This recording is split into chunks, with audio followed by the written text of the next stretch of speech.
Alright guys, so this is the second video on marauder mentality and how to defend yourself against them. We just talked about, or we are talking about your security and what the marauders will basically do. Again, like I said, they're going to take notes, okay?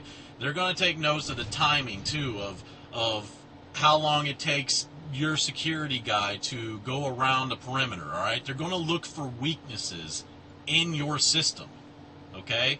In any kind of defense or anything else, they're going to look for weaknesses. And don't tell me that there aren't any weaknesses in your system, because again, I can bring up the movie The Purge, all right? And this is the best line that I've ever heard about it, all right? The Purge is a movie with Ethan Hawke. He is a security consultant or something like that. He sells security systems. He sells the top-of-the-line security system for The Purge, all right?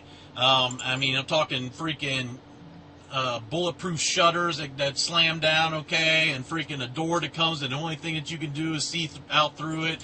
That's totally bulletproof and bomb-proof and everything else. He's got a whole freaking setup of cameras and everything else and this and that, all right? There's a point in the movie where they're in their little panic room, and the wife looks at Ethan Hawke and says, "You sell these security systems. We're safe, right?" And Ethan Hawke basically goes, for right now, yes, but no security system is 100%. That right there. No security system is 100%. No matter what you do, there is always going to be something that you forgot, that you looked over, okay? Or just because of lack of personnel or anything else, there's going to be something. They're going to find that weakness, okay? So to kind of alleviate that weakness, all right, what you want to do is most likely intimidate them, all right? You want to make it look so horrible, okay, in your little community, all right? And that's another thing, all right? With marauders, they're going to gain in numbers. They're, like I said, the guy's going to have 20. He's going to pick up people, all right? Jayhawk USMCR just put up a video, and he had a great comment. Or a great statement. He said, find a community. He said, get a community of your preppers. Shit hit the fan, and you all band together, okay? Because me and my wife, we're in our house. Shit hits the fan. We have nobody at all. It's just me and my wife. Do you think that me and my wife can take on 20 people? Possibly. We're both, Marine veterans. We're both combat vets, But do you think we could take on 100? 150?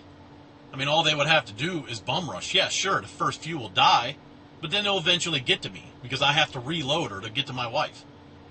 There's going to be a spot in that security of firing where I got to stop firing, and freaking they will get to me, So, with that, get a community, all right?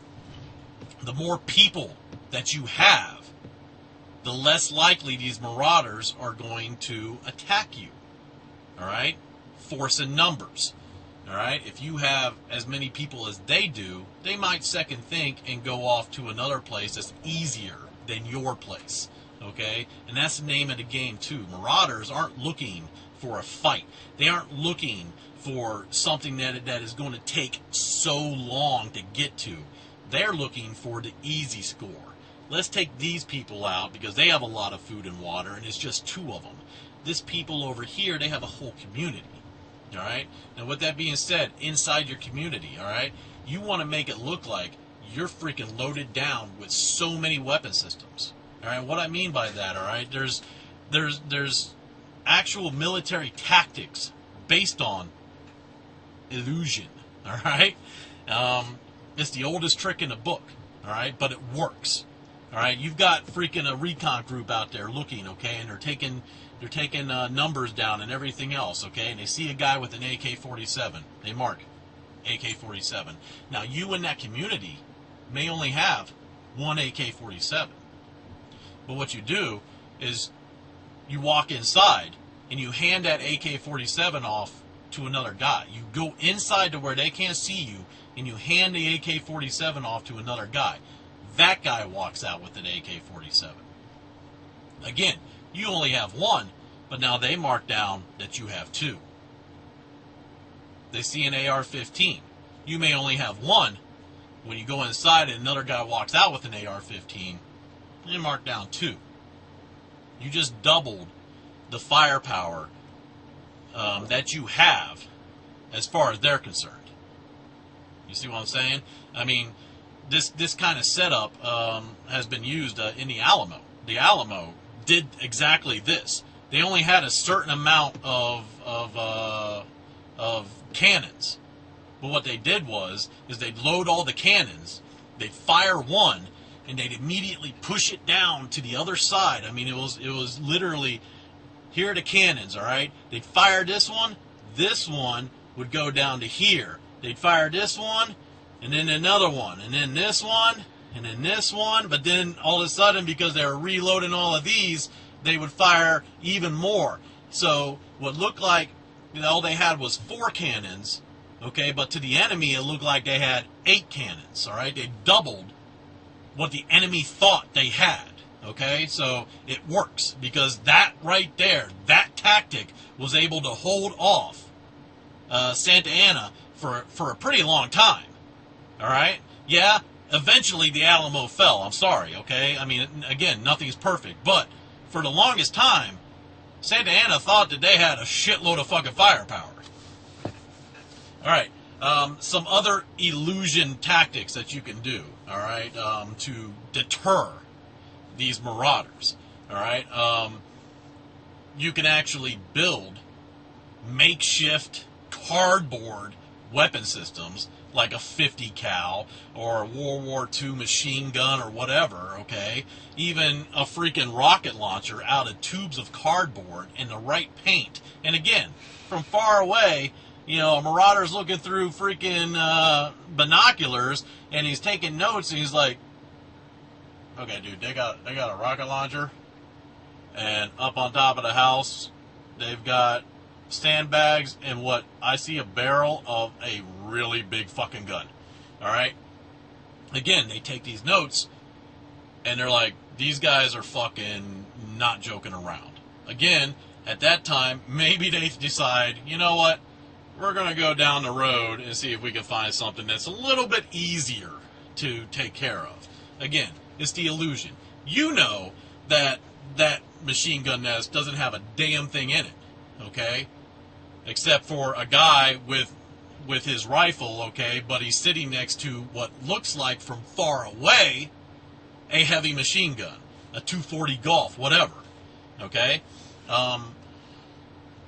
I'm not opposed to putting heads on pikes. And what I mean by that is, I mean, you can go to any freaking Halloween store right now and you can buy these fake rubber heads that look real. Well, again, put them on pikes. Put them on pikes in a field, okay, that's still in your perimeter, all right? And these people that are marauders are going to be looking around, okay, and they're going to see these rotted fucking corpse heads, okay, and they're going to look at each other and go, yeah, we ain't going in there. Because, again, it's the illusion that you're some crazy-ass motherfuckers that you don't want to mess with. All right? To add to that effect, if you hunt or anything else, save some deer blood. Pour some deer blood on that head. It'll bring the flies. That way, when they're looking at, even if they get close enough to look, they're going to see flies flying around all these heads. They're going to be like, yeah, those heads are real. Again, illusion of what actually is, but in all reality, again, this may work, and again, it may not. Someone might see right through it, okay, but it doesn't hurt to try, right? Again, if you can freaking deter these people from even thinking about attacking you before they attack, then you've already won, all right?